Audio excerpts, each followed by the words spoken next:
एवं परंपरा प्राप्ति इमं राजऋषयो विदु सकालेन महता योगो नष्ट परन्तप।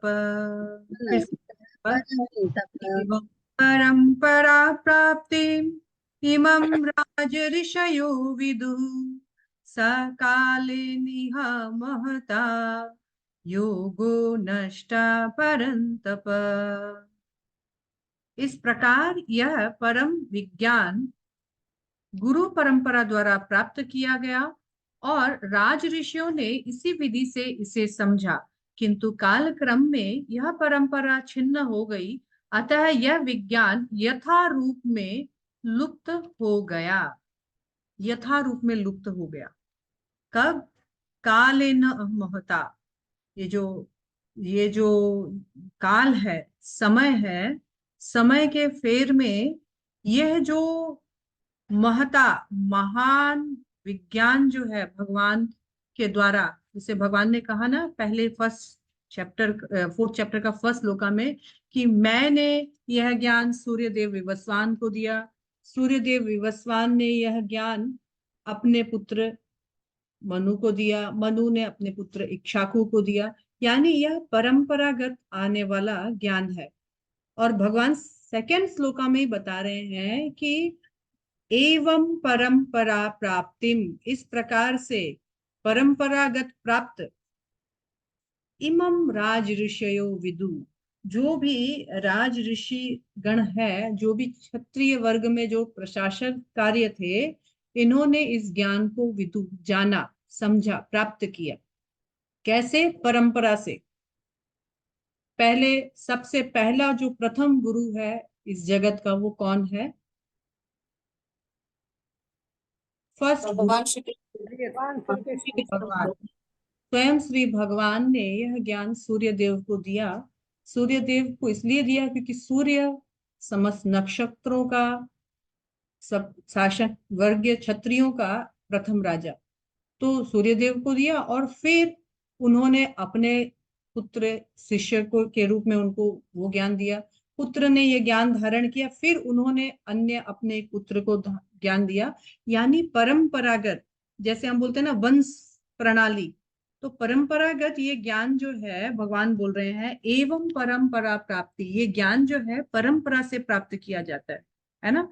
मन घड़त तरीके से प्राप्त नहीं किया जा सकता है, आंख बंद करके सिर्फ ध्यान करके प्राप्त नहीं किया जा सकता है। परंपरा से सुन करके ही इस ज्ञान को प्राप्त किया जा सकता है। लेकिन भगवान बोल रहे हैं प्रॉब्लम ये आया, सकालेन महता। सकालेन इह महता मतलब यह जो महान दिव्य ज्ञान है, काल क्रम में क्या होगा? नष्ट, नष्ट हो गया, छिन्न भिन्न हो गया।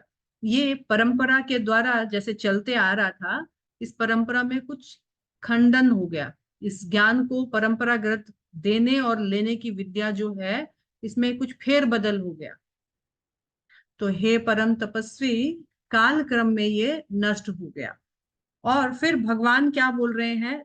थर्ड नंबर श्लोका, स एवाया मया तेगा योगा प्रोक्ता पुरातन भक्तो असि मे सखा चेति रहस्यम ही उत्तमम। रहस्य तत् उत्तमम। भगवान बोल रहे हैं स एवाय मया तेगा। अब वो जो काल क्रम में जो नष्ट ज्ञान है ना, स मतलब वो जो काल क्रम में जो दिव्य ज्ञान नष्ट हो गया था, गुरु परंपरा के द्वारा धारण नहीं हो पा रहा था, स वही ज्ञान एवाय, अभी निश्चित रूप से वही ज्ञान मैं, मया मतलब मैं, मेरे द्वारा, ते अगम तुमसे आज इस स्थान पर, योग वो दिव्य ज्ञान जो भगवान से जोड़ेगा तुम्हें, प्रोक्त पुरातना, वही पुराना वही प्राचीन ज्ञान जो तुम्हें मुझसे जोड़ेगा, मैं फिर से प्रोक्त बोल रहा हूं। कौन सा ज्ञान? वही जो सूर्य देव विवस्वान से चलते आ रहा था, परंपरा से प्राप्त हो रहा था, लेकिन काल क्रम में नष्ट छिन्न भिन्न हो गया था। वही ज्ञान मेरे द्वारा आज तुमको, वही पुरातन दिव्य ज्ञान आज मेरे द्वारा तुमको फिर से बताया जाएगा। हे अर्जुन, क्यों बता रहे हैं आप मुझे ज्ञान? वही ज्ञान, इतना आप मुझ पर कृपा क्यों कर रहे हैं? या फिर भागवत गीता समझने का या भागवत गीता को धारण करने का पात्र कौन है? भगवान बताते हैं, भक्त असी में सखा चेती रहस्यम ही एतत् उत्तमम। भगवान बोल रहे हैं, देखो तुमको या किसी को भी भागवत गीता का रहस्य मैं तभी प्रदान करता हूं जब उसके अंदर दो गुण होते हैं। एक गुण क्या बता रहे हैं भगवान? भक्त असी, भक्त असी में, जो मेरा भक्त हो। भक्त मतलब जो मेरी शरण में आता है। और फिर दूसरा बता रहा है सखा चेती, दूसरा है जो मेरा मित्र है, जो मुझसे द्वेष नहीं करता है, जो मेरा मित्र है। च एते रहस्यम, उसी को ही मैं, यह रहस्य, एतत्, ये वाला जो रहस्य, जो पुरातन दिव्य जो योग ज्ञान है, वो क्या है? दिव्य उत्तम ज्ञान मैं प्रदान करता हूं। मैं तुम्हें ये ज्ञान वापस क्यों दे रहा हूं अर्जुन? क्योंकि तुम में दो गुण है, तुम मेरे भक्त हो और मेरे सखा हो। हमारे लिए भी यहाँ एक मैसेज है, यदि हम भगवान से द्वेष रहित होकर, शरणागत होकर इस ज्ञान को सुनेंगे, तो भगवान वही उत्तम दिव्य प्राचीन योग विद्या जो है हमें भी धारण करने के लिए भगवान ये हमें भी देंगे, हमें भी धारण करने के लिए हमें पात्र चुनेंगे। तो भगवान बोल रहे हैं, ये तीन श्लोका जो है, पहले श्लोक में भगवान ने बताया कि देखो मैं जो तुम्हें दिव्य ज्ञान दे रहा हूं वो कोई ऑर्डिनरी ज्ञान नहीं है। इससे पहले भी ये ज्ञान मैं सूर्य देव और परंपरागत से ये ज्ञान आगे बढ़ते जा रहा था, लेकिन काल क्रम में ये ज्ञान थोड़ा छिन्न भिन्न हो गया, तो गुरु शिष्य परंपरा छिन्न भिन्न हो गई। इसीलिए है अर्जुन, तुम में दो पात्रता देख करके कि तुम मेरे सख मित्र हो और तुम मेरे भक्त हो, ये दो पात्रता देखकर वही उत्तम दिव्य प्राचीन पुरातन ज्ञान मैं तुम्हें वापस प्रदान कर रहा हूं। तो ये भगवान श्री कृष्ण प्रथम गुरु है, प्रथम शिष्य सूर्यदेव विवस्वान है। अर्जुन को तो भगवान वही ज्ञान पुनः प्रदान कर रहे हैं, लेकिन क्योंकि वो पुरातन जो विज्ञान है वो काल क्रम में नष्ट छिन्न भिन्न हो गया था, तो हमको लगता है कि ये भगवत गीता कोई नई चीज जो भगवान ने महाभारत के युद्ध में अर्जुन को दी थी। इससे पहले तो भगवत गीता का ज्ञान नहीं था, तो लोग कैसे जीते थे, तो लोग कैसे चलते थे? ऐसा हमारा प्रश्न है, नॉनसेंस प्रश्न है ना। भगवान बोलते हैं पहले भी यही चल रहा था, लेकिन काल क्रम में गुरु शिष्य परंपरा के माध्यम से जो ज्ञान आ रहा था वो नष्ट हो गया।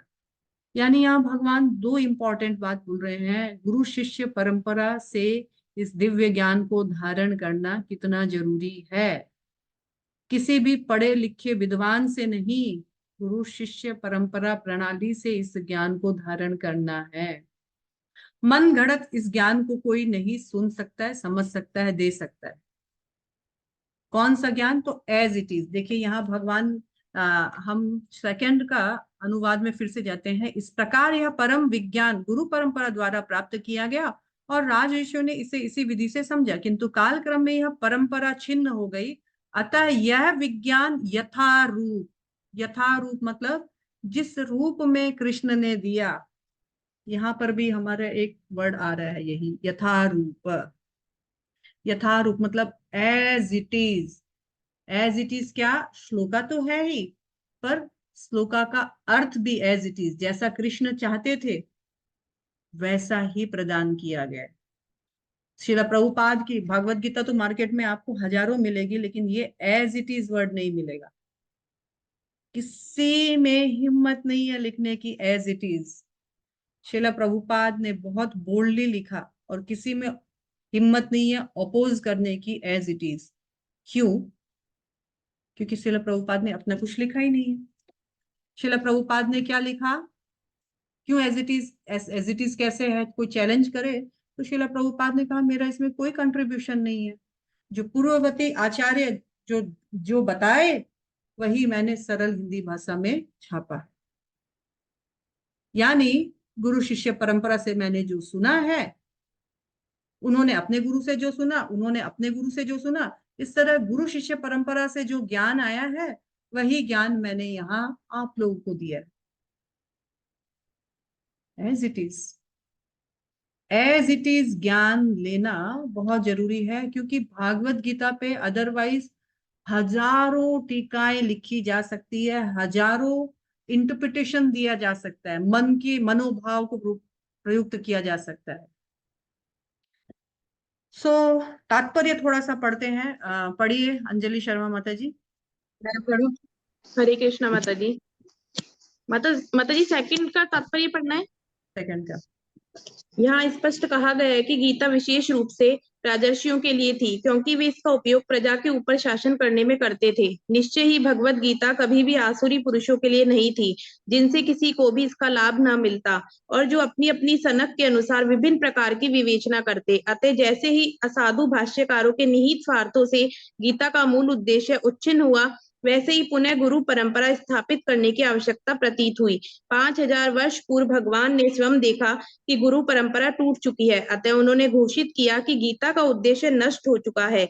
इसी प्रकार इस समय गीता के इतने संस्करण उपलब्ध हैं, विशेषतया अंग्रेजी में, कि उनमें से प्राय सभी प्रामाणिक गुरु परंपरा के अनुसार नहीं है। विभिन्न संसारी विद्वानों ने गीता की असंख्य टीकाएं की है, किंतु वे प्राय सभी श्री कृष्ण को स्वीकार नहीं करते, यद्यपि वे कृष्ण के नाम पर अच्छा व्यापार चलाते हैं। यह आसुरी प्रवृत्ति है, क्योंकि असुरगण ईश्वर में विश्वास नहीं करते, वे केवल परमेश्वर के गुणों का लाभ उठाते हैं। अतएव अंग्रेजी में गीता के एक संस्करण की नितांत आवश्यकता थी, जो परंपरा गुरु परंपरा से प्राप्त हो। प्रस्तुत प्रयास इसी आवश्यकता की पूर्ति के उद्देश्य से किया गया है। भगवत गीता यथारूप मानवता के लिए महान वरदान है, किंतु यदि इसे मानसिक चिंतन समझा जाए तो यह समय का अपव्यय होगा। हरे कृष्णा माता जी। हरे कृष्णा। तो श्रील प्रभुपाद ने यहाँ पर बहुत खुले और कड़े शब्दों में कहा है कि श्रील प्रभुपाद को भागवत गीता लिखने की क्या जरूरत पड़ी, मतलब उसका अनुवाद करने की क्या दरकार पड़ी, है ना। तो हमें भी लग सकता है कि श्रील प्रभुपाद को क्या दरकार था, जब ऑलरेडी इतने सारे आचार्यों का था तो फिर श्रील प्रभुपाद को क्या जरूरी पड़ी। तो श्रील प्रभुपाद बोलते हैं कि मार्केट में इतना है और अंग्रेजी संस्करण था नहीं। श्रील प्रभुपाद ने सबसे पहले जब भागवत गीता का संस्करण किया तो हिंदी में नहीं किया था, कौन सी लैंग्वेज में किया, अंग्रेजी में किया। मार्केट में तो बहुत सारे बुक्स थे ऑलरेडी, भगवत गीता बहुत सारा इंग्लिश में भी था पहले, पर श्रील प्रभुपाद को मालूम था एज इट इज का कमी है। जब हम इसका कभी भूमिका पाठ पढ़ेंगे या आप अपने घर पे पढ़ के देखिएगा, तो इस भूमिका पाठ में श्रील प्रभुपाद ने सबसे पहले यही बात कही है। भूमिका का फर्स्ट पैराग्राफ जो है यहाँ पर देखिएगा, मैं पढ़ती हूँ, 2-3 लाइन पढ़ूंगी, ज्यादा नहीं। निसंदेह भगवत गीता पर अंग्रेजी भाषा में अनेक भाष्य प्राप्त हुए हैं, अतः एक अन्य भाष्य की आवश्यकता के बारे में प्रश्न किया जा सकता है कि श्रील प्रभुपाद ने क्यों लिखा। इस प्रस्तुत संस्करण का प्रयोजन इस प्रकार बताया जा सकता है। हाल ही में एक अमेरिकी महिला ने मुझे भगवत गीता की अंग्रेजी अनुवाद की संस्तुति चाहिए। निसंदेह अमेरिका में भगवत गीता के अनेक अंग्रेजी संस्करण उपलब्ध है, लेकिन जहां तक मैंने देखा केवल अमेरिका में ही नहीं अपितु भारत में भी इसमें से कोई पूर्ण रूप से प्रामाणिक संस्करण नहीं मिलेगा, क्योंकि लगभग हर संस्करण में भाष्यकार ने भगवत गीता यथारूप के मर्म का स्पर्श किए बिना अपने मतों को व्यक्त किया। श्रील प्रभुपाद ने देखा एज इट इज जो है Bhagavad Gita as it is का कमी है, इसलिए श्रील प्रभुपाद ने क्या किया, भगवत गीता का मर्म भगवत गीता में ही व्यक्त है। श्रील प्रभुपाद ने केवल आचार्यों के पूर्ववर्ती आचार्यों के अनुसार इस संस्करण को हमें प्रस्तुत किया। अच्छा, तो अब हम थोड़ा सा इसका जो नेक्स्ट पार्ट है वो भी हम पढ़ते हैं कि ये गुरु शिष्य परंपरा होती क्या है, गुरु कौन होता है, हमें गुरु कैसे धारण करना है, और वास्तविक यदि हमने गुरु धारण किया है तो क्या वो परंपरा से बिलोंग करते हैं। इन सारे प्रश्नों के उत्तर हम छोटा सा इस पीपीटी प्रेजेंटेशन में हम देखेंगे। इस संसार को भवकूप के साथ तुलना की गई है। भवकूप मतलब होता है अंधकार, गहरा अंधकार, गहरे अंधकारमयी, सॉरी, गहरा अंधकारमयी कुआं, भवकूप, सागर, कुआं। तो एक व्यक्ति, आप देख रहे हैं ये एक बहुत गहरा कुआं है, एक व्यक्ति जो है इस कुएं में गिरा हुआ है, और इतना गहरा कुआं है कि इतने गहरे कुएं से बाहर निकलना बहुत मुश्किल है। बहुत मुश्किल है तो कैसे निकलेगा, वो तो निकल ही नहीं पाएगा। अब दो तीन ही प्रोविजन है, या तो कोई उसके अंदर जाए और उस आदमी को बेल्ट बांध करके बाहर निकाले, या तो फिर वो आदमी बाहर से कुछ रस्सियां फेंकी जाए तो वो आदमी उस रस्सी को पकड़े और अपने प्रयास से उस रस्सी को बल देते हुए वो बाहर निकले, है ना। दो ही ऑप्शन है, एक कोई अंदर जाए और उसको बाहर निकाल के लेकर आए, दूसरा है कि बाहर से कुछ रस्सियां फेंकी जाए और वो अपने बल प्रयास और जैसा बताता है ऊपर से, जैसा इंस्ट्रक्शन आता है ऐसे पकड़ो, टाइट से पकड़ो, फिर मैं तुमको टानूंगा तो एकदम छोड़ना मत रस्सी, तो वैसा जैसे बाहर से फिर उसको खींचा जाए तो वो उस कुएं से बाहर निकलेगा। वैसे ही हम सब इस भवकूप में गिरे हुए हैं, इस भवकूप रूपी संसार में हम पड़े हुए हैं। यहाँ से हम अपने प्रयास से तो बाहर बिल्कुल नहीं निकल सकते हैं, या तो स्वयं भगवान को आना पड़ेगा, या फिर भगवान बाहर से चार रस्सियां फेंकेंगे।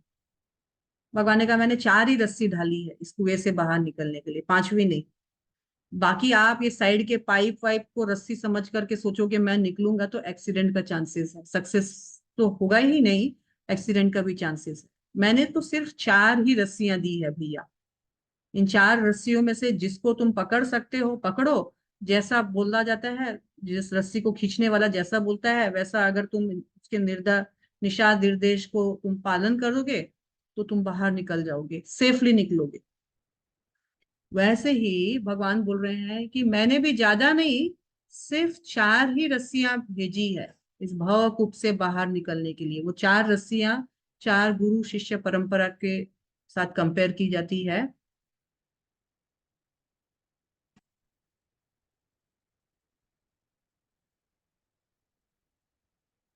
सबसे पहले हम पद्म पुराण का एक कोट देखते हैं। ये कोट जो है पद्म पुराण में है, संप्रदाय संप्रदाय विहीना ये मंत्र ते निष्फला मत, अतः कलो भविष्यन्ति चत्वर संप्रदायिना। मैं इतना सा मीनिंग पहले बताती हूँ। संप्रदाय विहीन ये मंत्र, जो वो जो मैंने चार रस्सियां बोली संप्रदाय, जो उन चार संप्रदाय के अलावा कहीं और से गुरु मंत्र ग्रहण करता है, ते निष्फला मत, मेरा मत है, ऐसा मेरा विचार है कि उसके सारे प्रयास जो है निष्फल हो जाएंगे। ठीक है, जो कोई भी गुरु मंत्र या गुरु शिष्य परंपरा के अलावा कहीं और से मंत्र ग्रहण करता है उसके मंत्र निष्फल हो जाएंगे। इसलिए अतः इसलिए कलि युग में, भविष्यंति भविष्य में, कलि युग में चत्वार चत्वर संप्रदायना, चार ही संप्रदाय को प्रमाणिक माना जाएगा, पुष्टि की जाएगी। चार चत्वर, चत्वर मतलब चार टाइप के ही संप्रदाय का पुष्टिकारी होगा। भगवान बोल रहे इन चार संप्रदाय के अलावा भविष्य में कलयुग में इन चार संप्रदाय के अलावा कहीं और से भी कोई भी मंत्र ग्रहण किया जाएगा वो गुरु शिष्य परंपरा के अंतर्गत नहीं माना जाएगा, वो निष्फला हो जाएगा, निष्फला, कोई रिजल्ट नहीं होगा। ये चार संप्रदाय का भी उसी श्लोक में फिर आगे पद्म पुराण में बताया गया है। चार संप्रदाय का नाम है श्री एक, दूसरा है ब्रह्म, तीसरा है रुद्र, चौथा है शनक। ये चार संप्रदाय है, श्री ब्रह्म रुद्र सनक वैष्णव, ये वैष्णव संप्रदाय कहलाएंगे। चिति पावन चत्वार ते कलयो भव्य है। तो कहा जाता है भविष्य में इन 4 संप्रदाय में से ही यदि कोई श्री संप्रदाय, ब्रह्म संप्रदाय और रुद्र संप्रदाय से यदि कोई दीक्षा प्राप्त करेगा, गुरु मंत्र प्राप्त करेगा, गुरु ग्रहण करेगा, तो इसको ही जो फल है, गुरु ग्रहण करने का जो फल है या परंपरा से जुड़ने का फल है, वो प्राप्त होगा। अब ये 4 संप्रदाय क्या है, तो हम देखते हैं प्रथम गुरु तो श्री कृष्ण ही है, जैसा हमने थोड़ी देर पहले देखा। 4 संप्रदाय, 4 रस्सियां भगवान ने ढाली उस भवकूप में। पहला संप्रदाय है ब्रह्म संप्रदाय, ब्रह्मा जी से चली आ रही है। दूसरा संप्रदाय है शिव जी का रुद्र संप्रदाय, शिव जी से चली आ रही है। तीसरा संप्रदाय है श्री संप्रदाय, यानी लक्ष्मी का जो संप्रदाय है, लक्ष्मी देवी से चली आ रही है। चौथा संप्रदाय है कुमार संप्रदाय, यानी जो ब्रह्मा जी के जो 4 पुत्र है चतुष्कुमार, उनके द्वारा चली जा रही है। इन 4 जन को सौंप दिया गया है, ब्रह्मा जी को, शिव जी को, लक्ष्मी जी को और चतुष्कुमार को सौंप दिया गया है। इन्होंने फिर इस संप्रदाय को किसको सौंपा, तो एक एक आचार्य को दे दिया। ब्रह्मा जी ने इस संप्रदाय को आगे चलकर मध्वाचार्य को हैंड ओवर कर दिया कि तुम शिष्य बनाओ, शिक्षा दो, दीक्षा दो। शिव जी ने विष्णु स्वामी को दे दिया। श्री संप्रदाय का जो कर्ता धर्ता है रामानुजाचार्य, आपने सुना होगा, साउथ इंडिया में बहुत फॉलोअर्स है उनके। और कुमार संप्रदाय जो है निम्बकाचार्य, इनको सौंप दिया गया। ये 4 संप्रदाय यहाँ पर हम शॉर्ट में छोटे से फिर से बताते हैं। इन 4 संप्रदाय को भगवान ने 4 रस्सी फेंकी, बोले इनको पकड़ो और भवकूप से बाहर निकलो। ब्रह्मा जी का संप्रदाय मध्वाचार्य से आगे बढ़ता गया। लक्ष्मी जी का श्री संप्रदाय जो है रामानुजाचार्य, रुद्र संप्रदाय जो है विष्णु स्वामी के द्वारा आगे बढ़ा गया। इसी में ही फिर आगे बल्लभाचार्य जो संप्रदाय है इसी में जुड़ता है। चतुष्कुमार जो संप्रदाय है वो आगे निम्बकाचार्य को दे दिया गया।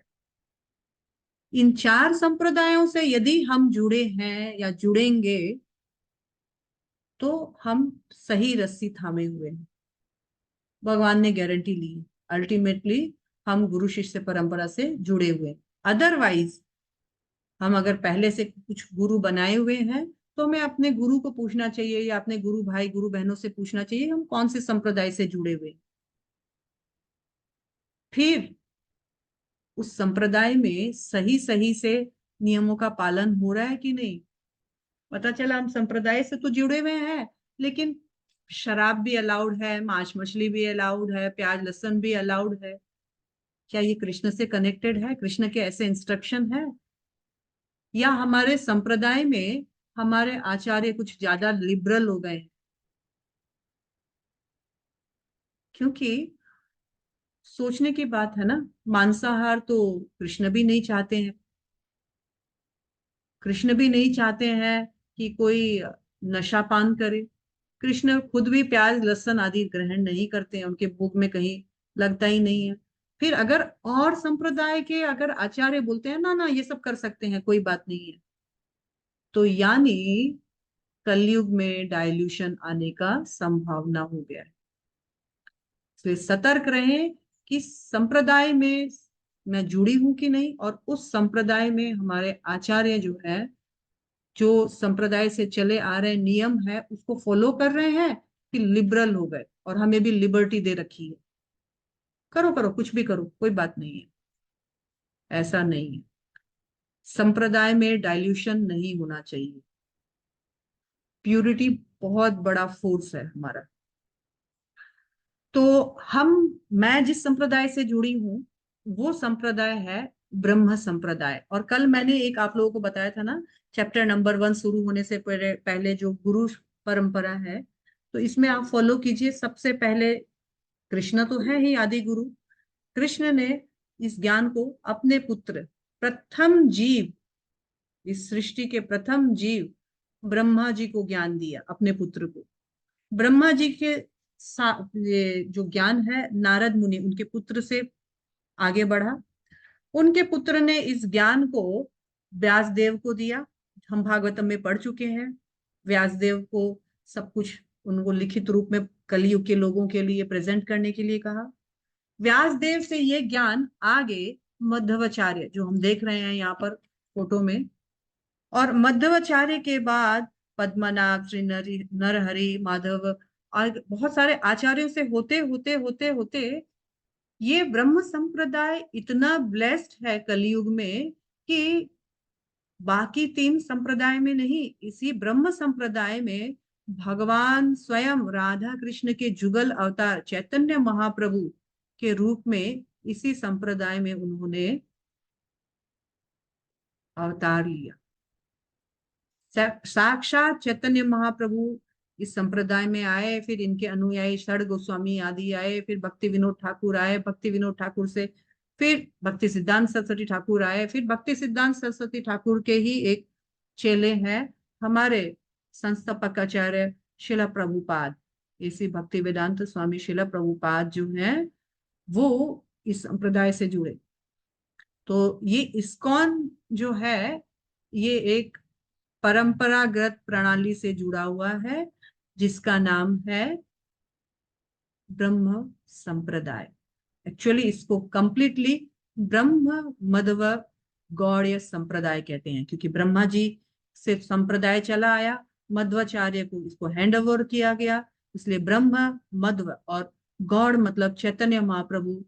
गौड़ गौड़ संप्रदाय, गौड़ जो ब्राह्मण है उसको बिलोंग करते थे, तो इसीलिए इस संप्रदाय को पूर्ण रूप से आगे ब्रह्म मध्व गौड़ संप्रदाय के नाम से पॉपुलरली जाना जाता है। तो इस तरह हमें भी अगर हम चाहें तो इन बाकी तीनों में से किसी भी संप्रदाय से हम जुड़ सकते हैं। और क्योंकि विशेष रूप से चैतन्य महाप्रभु इसी संप्रदाय से, ब्रह्म संप्रदाय से जुड़े हैं, तो कलियुग में धीरे धीरे बाकी संप्रदायों में धीरे धीरे धीरे थोड़ा सा चीजों में फेरबदल होने का बहुत चांसेस है। लेकिन स्वयं चैतन्य महाप्रभु क्योंकि इस संप्रदाय से जुड़े हैं, तो ये एक ऐसा संप्रदाय रहेगा जिसमें फिर भी थोड़ी चीजों को डाइल्यूशन होएगा, पर चांसेस जो है वो बहुत रेयर चांसेस वालों में से रहेगा। और ये संप्रदाय कलयुग में टिल घोर कलयुग थोड़ा लास्ट करेगा।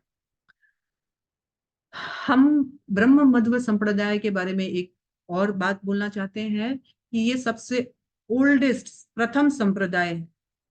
क्यों? क्योंकि ब्रह्मा जी जो है वो प्रथम सृष्टि के प्रथम जीव है, तो प्रथम संप्रदाय उनसे ही प्रकट हुआ था। बाद में और बाकी धीरे धीरे तीनों संप्रदाय भी आए, और इसी संप्रदाय में नारद मुनि और व्यास देव भी आए। व्यास देव की कृपा से हमको सभी ग्रंथ जो है लिखित रूप में प्राप्त हुए, और इसीलिए हमें ये जो परंपरा है इसका ज्ञान होना बहुत जरूरी है। अगर हम परंपरा का ज्ञान नहीं है तो पता चलेगा कि हम किसी से भी ज्ञान ले रहे हैं, लेकिन उस ज्ञान का बेस कहाँ है वो पता नहीं चलेगा। और फिर भगवान ने तो साफ साफ बोला है कि परंपरा लुप्त हो गई, इसीलिए मैं वापस तुम्हें ये ज्ञान देने के लिए, इस परंपरा को वापस से रिक्रिएट करने के लिए मैं यहाँ आया हूँ। यानी परंपरा में रहना कितना जरूरी है। भगवान फोर्स कर रहे हैं, भैया परंपरा के अंतर्गत ज्ञान लेना, सेंटिमेंटली इमोशनली ज्ञान मत लेना। भक्ति जीवन में सेंटिमेंट इमोशंस का कोई स्थान नहीं है। और श्रील प्रभुपाद ने कहा है जो फिलोसफी विदाउट रिलीजन, ये सेंटिमेंट है। मतलब आप धर्म तो कर रहे हो लेकिन उसमें कोई ग्रंथ का कुछ लेना देना नहीं है, सेंटिमेंटली कर रहे हो बस। श्रील प्रभुपाद बोलते हैं ये तो समाज में सिर्फ उत्पात है। धर्म सदैव, यानी हमारा रिलीजन सदैव हमारे ग्रंथों पर डिपेंड होना है। धर्म कर रहे हैं लेकिन ग्रंथ नहीं है, इसका मतलब उत्पात, सेंटिमेंट है केवल। आज हमारा सेंटिमेंट मेरे प्रति है, कल मेरा सेंटिमेंट किसी और के प्रति हो जाएगा, परसों किसी और के प्रति हो जाएगा। क्योंकि सेंटिमेंटल है, पता चलेगा इतना कर रहे थे, कुछ अच्छा तो हो ही नहीं रहा और बुरा ही होने लग गया, चलो छोड़ो भगवान को, चेंज करो भगवान। इमोशनल सेंटिमेंट है ना। किसी ने कुछ बोल दिया, मेरी कोई अवगुण दिख गए आपको, छोड़ो भैया हम तो अब नहीं करेंगे भक्ति जीवन। सेंटिमेंट इमोशनल नहीं टिकेंगे और समाज में भी उत्पात करेंगे। तो इसीलिए हमारा गुरु शिष्य परंपरा से जुड़ना बहुत जरूरी है। जुड़ेंगे तो ही बचेंगे। कल हमारा और एक टॉपिक था, वो था कि 4 डिफेक्ट्स, हमने कुछ डिस्कशन किया था लेकिन कुछ फिर भी बाकी रह गया था, है ना। तो उसको भी फर्दर हम हरे लोग कंप्लीट। कृष्णा माता जी, हाँ जी। आपने बताया था कि अर्जुन किस परंपरा से जुड़े हैं, ये भी हाँ बताइए। हाँ, लेंगे माता जी, लेंगे। और हरे तो कृष्णा कल माता जी 4 मुझे, defects of our human being वो देखते हैं हम लोग। हम सबके पास 5 इंद्रियां हैं, है ना। ज्यादा, वैसे तो बहुत सारी इंद्रियां हैं, लेकिन 5 प्रमुखता क्या है। नॉलेज एक्वायर, ज्ञान इंद्रियां। ज्ञान इंद्रियां मतलब समझते हैं, इन चीजों से हम ज्ञान लेते हैं। जैसे आंख से सृष्टि को देखकर ज्ञान लेते हैं, कान से सुनकर सृष्टि के बारे में ज्ञान लेते हैं, नाक से सुगंध लेकर ज्ञान लेते हैं, मुंह से खा करके ज्ञान लेते हैं, और त्वचा से छू करके ज्ञान लेते हैं। तो ये नॉलेज, 5 नॉलेज एक्वायरिंग सेंसेस है। लेकिन बताया गया है भागवतम में, अन्य ग्रंथों में भी, कि हमारे इन ये जो सेंसेस है या हर व्यक्ति में डिफेक्ट है। 4 डिफेक्ट होते हैं। 4 डिफेक्ट में पहला डिफेक्ट है, कल मैंने बताया, क्योंकि हमारी इंद्रियां अपूर्ण है, हम सदैव भ्रम में रहते हैं। सदैव भ्रम में रहने के कारण हम गलतियां करते हैं, और गलतियां करने के कारण हमें हमेशा दूसरे को चीट करने का, अपनी गलतियों को छुपाने का, चीट करने का हमेशा एक टेंडेंसी बना रहता है।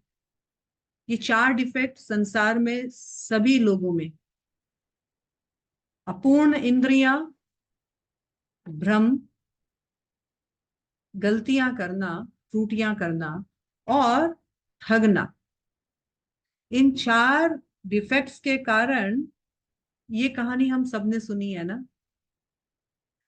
एक ही हाथी का अलग अलग प्रकार से, अलग अलग जो अपूर्ण इंद्रियों वाले लोग हैं, अलग अलग व्याख्या कर रहे थे। हाथी एक था, एक अंधा व्यक्ति जब उनका कान छूता है तो बोलता है ये तो फैन है। एक अंधा व्यक्ति जब उसका सूंड छूता है बोलता है अरे ये तो सांप है बड़ा सारा। एक उसका पाँव छूता है तो बोलता है ये तो बड़ा सारा खंबा है। उसका एक जन पूंछ छूता है तो बोलता है ये एक रस्सी जैसा प्रतीत हो रहा है।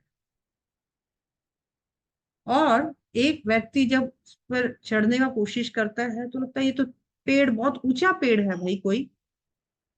एक हाथी की ही अलग अलग लोगों ने अलग अलग मनोदृष्टि से अलग अलग विवेचना की। ये एक प्रमाण है हमारी अपूर्ण इंद्रियों का।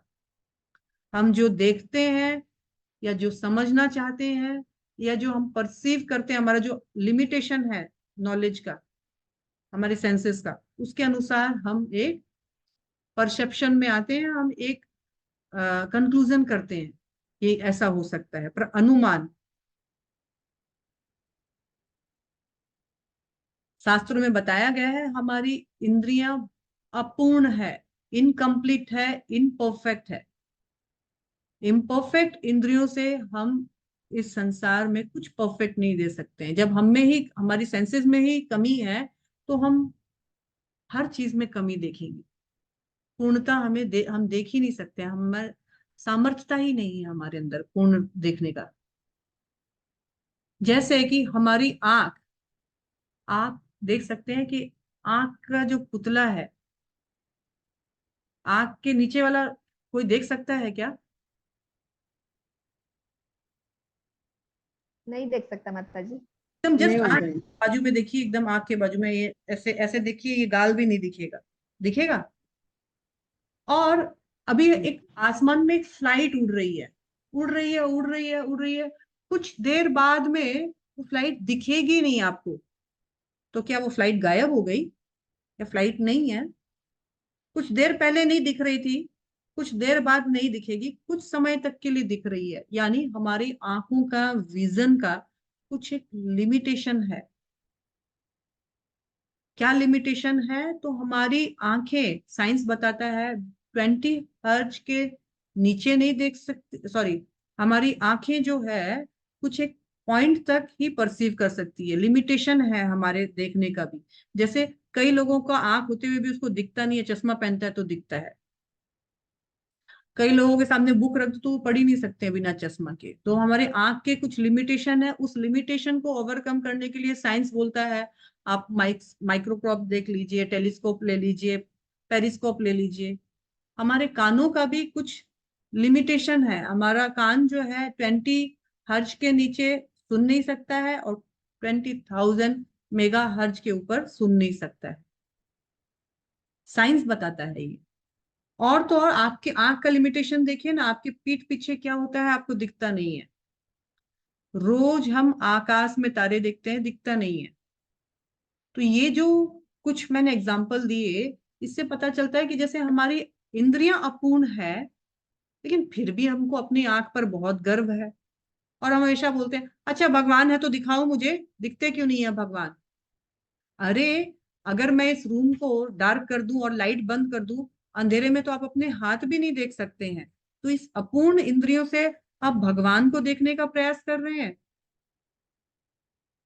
वेद बोलते हैं भगवान पूर्ण है, पूर्ण चीजों को देखने के लिए आपको भी पूर्ण दृष्टि चाहिए। अपूर्ण दृष्टि से भगवान ने अर्जुन को बोला क्या, कि मेरा विश्व रूप देखने के लिए तुम अभी सामर्थ्य नहीं हो, मैं तुम्हें वैसे दिव्य दृष्टि दूंगा तब तुम देख पाओगे। दही के अंदर बहुत सारे गुड बैक्टीरियाज होते हैं, हम देख नहीं पाते हैं, क्यों? क्योंकि हमारी इंद्रियां अपूर्ण है। लेकिन वही अगर हम कुछ यंत्र, साइंस में दिए गए यंत्र है, माइक्रोस्कोप वगैरह, उनसे हम देखें तो हम अपने दही में बहुत सारा गुड बैक्टीरिया, जर्म्स देख सकते हैं। यहाँ इस रूम में बहुत, हवा के अंदर भी बहुत गुड एंड बैड बैक्टीरियाज है। हम जब मल मूत्र त्याग करते हैं उसमें भी बहुत सारे बैक्टीरियाज है, दिखते नहीं है, कि हमारी आंखों का कुछ लिमिटेशन है। और कई बार हम कुछ देखते हैं तो अपने नजरिए से उसको समझने का कोशिश करते हैं। क्योंकि हमारी इंद्रियां अपूर्ण है इसलिए हम सदा भ्रम में रहते हैं। तो भ्रम में रहने का कारण, एक सीधा सीधा एग्जांपल है कि हम अपने आप को शरीर मानते हैं, जबकि हम है वास्तविक में आत्मा। लेकिन भ्रम के कारण हम अपने वास्तविक स्वरूप को भूल जाते हैं और गलत, हमेशा गलत आइडेंटिफिकेशन करते हैं। इस कारण आदमी मिस्टेक करता है। कहा जाता है to to err is human, मतलब गलतियां करना मनुष्य का स्वभाव है।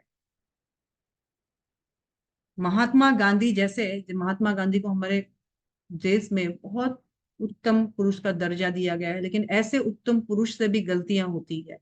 वो भी, उन्होंने भी गलतियां की, क्योंकि उनको आगाह किया गया था, नई दिल्ली की एक मीटिंग में आगाह किया गया था कि कुछ खतरा सुन रहे हैं, आपकी जान को खतरा है, कुछ प्लान हुआ है, आप कुछ एक स्थान पे जाने के लिए उनको मना किया गया था। लेकिन फिर भी वो माने नहीं और गए, और फिर उनको नाथूराम गोडसे ने गोली मार के उनकी हत्या कर दी। सबसे मिस्टेक होगी, क्योंकि मिस्टेक करना मनुष्य का स्वभाव है, गलतियां करना मनुष्य का स्वभाव है। लेकिन गलतियों को छुपाना सब चाहते हैं, कोई भी गलत साबित नहीं होना चाहता है, कोई भी मूर्ख साबित नहीं होना चाहता है।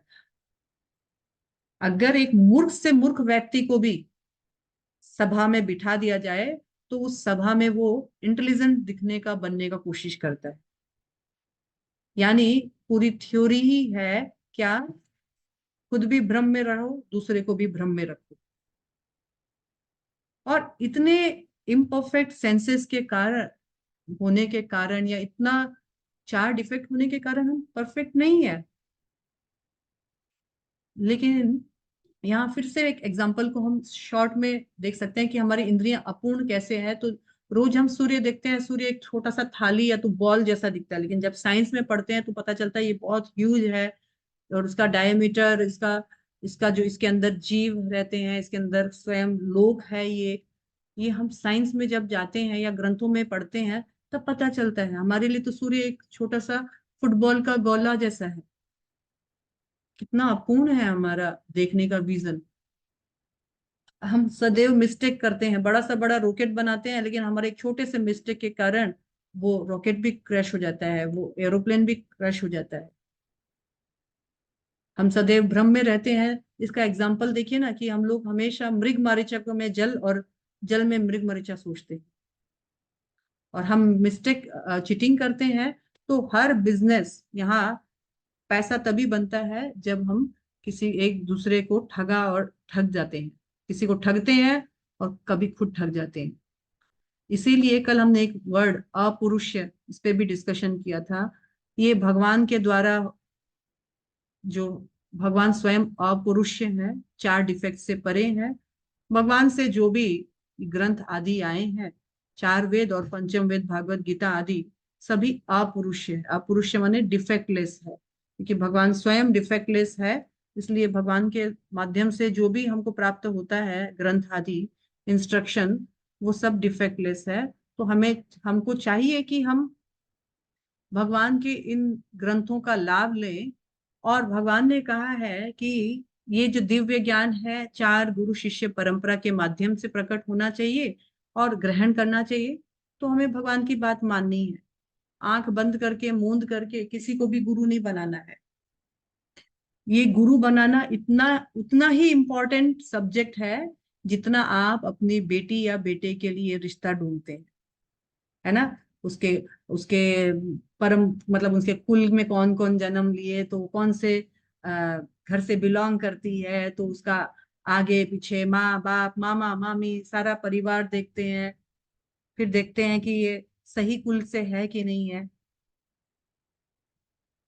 जैसे आप अपने बच्चे को एक अच्छी स्कूल में दाखिला करते हैं, जो स्कूल बिल्कुल ऑथेंटिक है, जिससे पास होकर वो सर्टिफिकेट अमेरिका तक में भी उस सर्टिफिकेट का वैल्यू हो, वैसे में ढालेंगे ना। वैसे ही अपने आप को उसी गुरु को सौंपिएगा, उसी स्कूल में दाखिला कीजिएगा जो भगवान तक सर्टिफाइड है। अदरवाइज प्रयास तो बहुत करेंगे, लेकिन मन घड़त प्रयास हो जाएगा, और उसका रिजल्ट क्या बताया? निष्फला, विहीन ये मंत्र निष्फला। सो ये बहुत इंपॉर्टेंट टॉपिक है, परंपरा से जुड़े रहना। चॉइस आपकी है, पर परंपरा से जुड़ना कंपलसरी। चार रस्सियों में से कौन सी रस्सी आपको थामनी है और किस रस्सी से आप तरोगे, वो आपको देखना है। लेकिन रस्सी तो जरूर पकड़नी है, नहीं तो इस भवकूप से निकलने का दूसरा कोई उपाय नहीं है। हम और आप अर्जुन नहीं है कि डायरेक्ट कृष्ण आकर के हमें बाहर निकालेंगे। तो कृष्ण डायरेक्ट नहीं आते हैं। कृष्ण चार प्रकार के गुरु होते हैं, है ना। पहला गुरु होता है पथ प्रदर्शक गुरु, जो आपको रास्ता दिखाता है, लेकिन हो सकता है खुद उस रास्ते पे ना भी चले, लेकिन आपको रास्ता दिखा दिया। दूसरा गुरु होता है शिक्षा गुरु, जो रास्ते पे चलना, कैसे चलना है, क्या नियम फॉलो करना है, क्या नहीं करना है, शिक्षा देगा, ग्रंथों को, भगवान को, सबका भेद खोलेगा। तीसरा है चैत्य गुरु। चैत्य गुरु माने परमात्मा स्वयं, श्री कृष्ण परमात्मा रूप में हमारे हृदय में विराजमान है। वो हमें हमारी जैसी इच्छा होती है वैसा गाइड करते हैं। हम एक चीटेड गुरु के पास जाना चाहते हैं तो कृष्ण हेल्प करेंगे।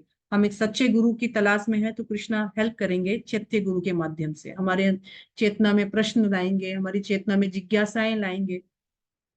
और फाइनल गुरु होता है हमारा दीक्षा गुरु। दीक्षा गुरु जिसने हमारी गारंटी ली है। क्या चीज की गारंटी? मैं तुम्हें इस परंपरा से जोड़ करके भव बंधन के भवकूप से बाहर निकालने का जिम्मेदारी लेता हूं। मैं तुम्हें भगवान से कनेक्ट करने का जिम्मेदारी लेता हूं। इन चार प्रकार के गुरु में पथ प्रदर्शक गुरु तो बहुत हो सकते हैं, शिक्षा गुरु भी बहुत हो सकते हैं, लेकिन दीक्षा गुरु एक ही होता है जो हमें परंपरा से जोड़े, जो हमारी जीवन जीवन जीवन लाइफ आफ्टर लाइफ, जन्मों जन्मों तक, जब तक मैं भगवत धाम ना जाऊं तब तक मेरा हाथ थामे रखते हैं। सो क्या आपके पास ऐसा गुरु है? अगर है तो आपसे ज्यादा धनवान कोई नहीं है, और अगर नहीं है तो आप सही मायने में अभी बहुत गरीब हैं। सो इसलिए अपने गुरु को चुने और अपने जीवन को अपने जीवन का डोर एक ऐसे सेफ हाथों में दीजिए जिसको कृष्ण रिकमेंड करते हैं। मन घड़त तरीके से नहीं, लिया 100 11 रुपया 200, कभी गए गुरु के पास सिर्फ दक्षिणा ही दिए और बस पैसे से कनेक्ट है, ऐसे नहीं होगा। हाँ, भागवत गीता समझने का सही पात्र है भक्तो असी में सखा चेती। तो तात्पर्य पढ़िएगा माता जी फटाफट। कौन पढ़ेंगे? हरे कृष्ण माता जी। जी। मनुष्य की दो श्रेणियां हैं, भक्त तथा असुर। भगवान ने अर्जुन को इस विद्या का पात्र इसलिए चुना क्योंकि वह उनका भक्त था, किंतु असुर के लिए इस परम गुह विद्या को समझ पाना संभव नहीं है। इस परम ज्ञान ग्रंथ के अनेक संस्करण उपलब्ध हैं। इनमें से कुछ भक्तों की टीकाएं हैं और कुछ असुरों की। जो टीकाएं भक्तों द्वारा की गई है वे वास्तविक है, किंतु जो असुरों द्वारा की गई है वे व्यर्थ है। अर्जुन श्री कृष्ण को भगवान के रूप में मानता है, अतः जो गीता भाष्य अर्जुन के पद चिन्हों का अनुसरण करते हुए किया गया है वह इस परम विद्या के पक्ष में वास्तविक सेवा है।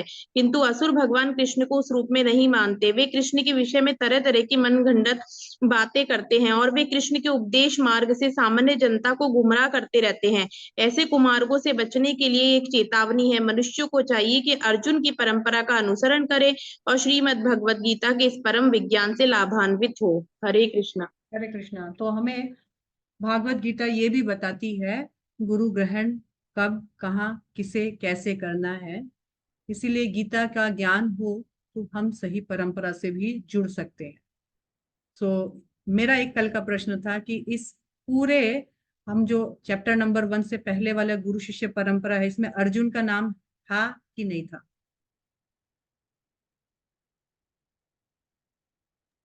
देखा आप लोगों ने? नहीं मेरे हिसाब अब नहीं है इसका माता जी। अब नहीं चेक नहीं करना आया है। है। मैंने नहीं होमवर्क है। दिया था। किस किसने नहीं देखा? मैंने उन्होंने किसने अर्जुन का देखा? नाम अर्जुन का नाम लिखा हुआ नहीं माता जी, लेकिन अर्जुन परंपरा से थे। उसमें लिखा क्योंकि हुआ नहीं। हाँ, भगवान ने उसमें कहा नहीं कि था। मैं क्यों नहीं था? क्योंकि अर्जुन भगवान यहाँ पर, ये जो हम परंपरा देख रहे हैं ये आचार्यों की, ब्राह्मणों की परंपरा देख रहे हैं। और अर्जुन को भगवान जिस परंपरा के बारे में बता रहे हैं वो है क्षत्रियों की, क्षत्रियों के वंशावली जो परंपरा है उसमें सूर्यदेव पहले आए, फिर सूर्यदेव के बाद मनु आए, मनु के बाद इक्ष्वाकु आए, है ना? फिर कभी आकर के फिर उसमें वापस अर्जुन भी आए, लेकिन इन सब का नाम यहाँ नहीं है, इस लिस्ट में नहीं है। क्यों? नहीं है। क्योंकि भगवान आचार्यों के पद्धति का वर्णन कर रहे हैं। जो ब्राह्मण, जो आचार्य, जो टीचर्स हैं उनके बारे में बता रहे हैं।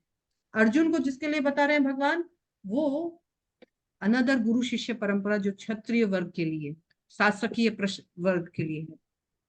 इसीलिए अर्जुन का नाम या इक्ष्वाकु, मनु, इनका नाम उस परंपरा में नहीं दिखेगा हमें। क्योंकि अर्जुन एक क्षत्रिय था, उसको क्षत्रिय फीचर से समझा करके भगवान उसके कर्म में लगा रहे थे। युद्ध करो, युद्ध करो। आपको क्या है, पूरा भगवत गीता पढ़ करके युद्ध करना है?